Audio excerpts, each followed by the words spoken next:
विष्णु प्रभाकर द्वारा रचित सड़क एकांकी का अध्ययन आज हम करेंगे।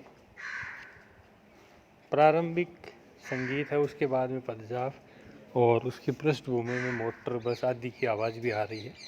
कितना शोर, कितना हंगामा, कितनी जगमगाहट है सड़क पर, बराबर बिना रुके सैलाब की तरह इधर से उधर, उधर से इधर एक में टूटने वाला सिलसिला चला जा रहा है। वह है मोटर कैसी तेजी से भाग रही है। अक्सर जिंदगी भी इसी तेजी से भागती है। सुना है ये धरती, ये ग्रह, ये पिंड, ये भी इसी तेजी से दौड़ते हैं, मानो ये सब समय से आगे निकल जाना चाहते हैं। और वह भारी भरकम बस, वह रुक गई नहीं, रुकी कहाँ। वह तो सवारियाँ उतारती है, चढ़ाती है। यह भी एक दुनिया है, देखने में रुकती जान पड़ती है, पर उसका परवाह क्या रुकता है। मतलब ज़िंदगी का परवाह हमेशा चलता रहता है। करोड़ों इंसान रोज़ मरते हैं और पैदा होते हैं, पर उसकी गति पर कभी अंकुश नहीं लगता।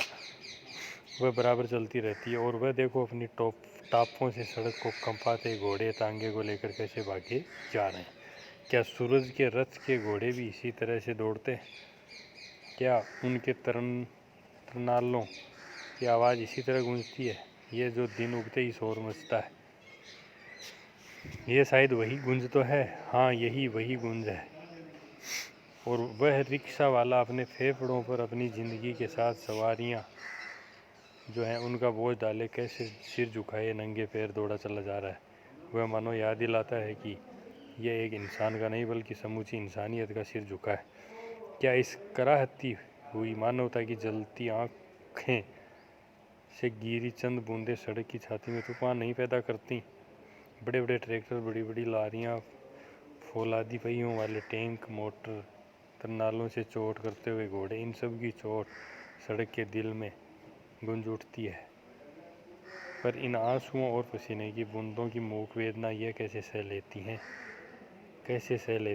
जैसे मैं सह लेती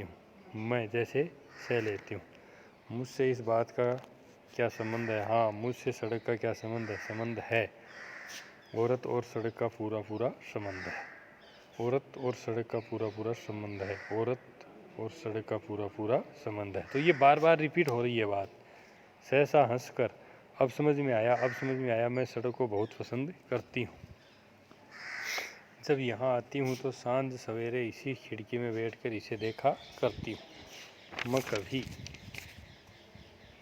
इससे ऊबती नहीं, कभी रूठती नहीं। भला कौन कभी चांद से ऊबा है? क्या कभी किसी ने सूरज से नफरत की है? दिन और रात, धरती और आकाश, ये सब न जाने कब से चले आ रहे हैं और न जाने कब तक ऐसे ही चले जाएंगे। कोई इनसे ऊबता नहीं। तो वे कह रहे थे, वे यानी मेरे पति कह रहे थे कि औरत और सड़क में बड़ी समानता है। तो पति ने कहा कि औरत और सड़क में समानता है। क्या समानता है? तुमने बाबा तुलसीदास की रामायण नहीं पढ़ी? क्या लिखा है उसमें? उसमें लिखा है ढोर गंवार शूद्र पशु नारी ये सब ताड़न के अधिकारी। तो क्या हुआ? कुछ नहीं, बस ढोल के स्थान पर सड़क कर लीजिए। तो ये खुद ही अपनी तरफ से जोड़ रहे हैं। सड़क गंवार शूद्र पशु नारी ये सब ताड़न के अधिकारी।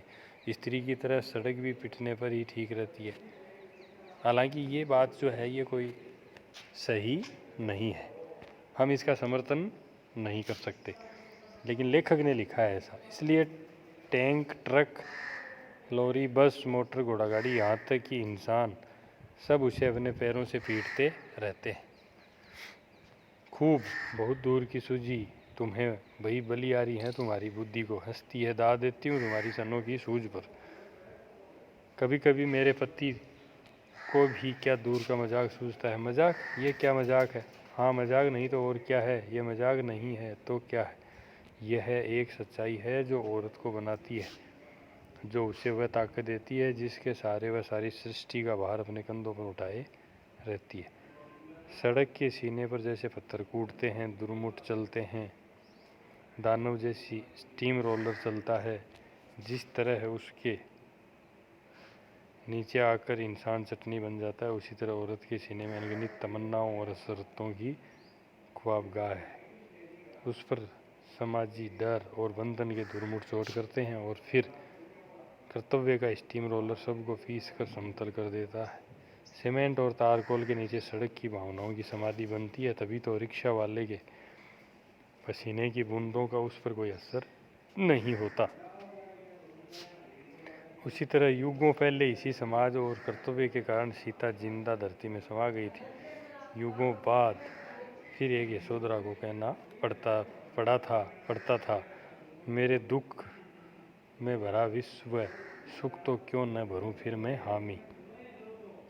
बुद्ध शरणम, संघ शरणम, धम्म शरणम गच्छामि। अगर यह सड़क बोल सके तो ये भी यही कहेगी कि मेरा दुख है वही संसार का सुख है, फिर मैं उस दुख से क्यों इनकार करूं। दुख पीड़ा चोट, दुख पीड़ा चोट, कहते हैं सुख और शांति, हमदर्दी और इंसानियत, ये सब दुख पीड़ा और चोट में ही छिपे रहते हैं। जिसने दुख नहीं उठाया वह सुख कैसे पाएगा, जो पीड़ा को नहीं जानता वह प्यार कैसे करेगा। जिसने चोट नहीं खाई वही दूसरों पर चोट करता है। हाँ, जिसने चोट नहीं खाई वही दूसरों पर चोट करता है।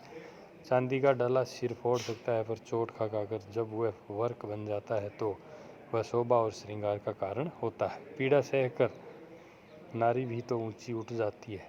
माँ की पीर ऐसी ही पीर है। ये सारी सृष्टि, ये तमाम संसार, ये सब माँ की पीर की तस्वीर है। पीर ये कैसी निराली, प्राण की प्रति सांस में ये झूलती तस्वीर आली। पीर ये कैसी निराली, अरे अरे वह तांगा वह गिरा, सवारियाँ कूदी पर वह औरत और उसका बच्चा, वह बच्चा गिर गया, वह कार, अरे वह उसे कुचल देगी पर यह क्या। यह एक युवक तेजी से लपटा और बच्चे को उठाकर ले गया। ओह, वह माँ कैसे रो रही है, कैसे उस युवक की बलाएं ले रही है। मतलब वो प्रेम कर रही है। कितना भयंकर, कितना रोमांचक नज़ारा है। पर सड़क है कि उसी अपार धीरज से जहाँ की तहाँ पड़ी है। माना वह बोल नहीं सकती पर महसूस तो करती ही होगी। या यह कोई अहल्या की तरह नारी है जिसे किसी मुनि ने श्राप दे दिया हो। इस तरह से मैंने कभी पूछा ही नहीं, मैंने कभी उसे बातें ही नहीं की, कभी नहीं की। मैंने उसे पहली बार कब देखा वह भी याद नहीं। हाँ, यह बात बिल्कुल याद नहीं। मैं तुमसे सच कहती हूँ, मुझे कुछ याद नहीं।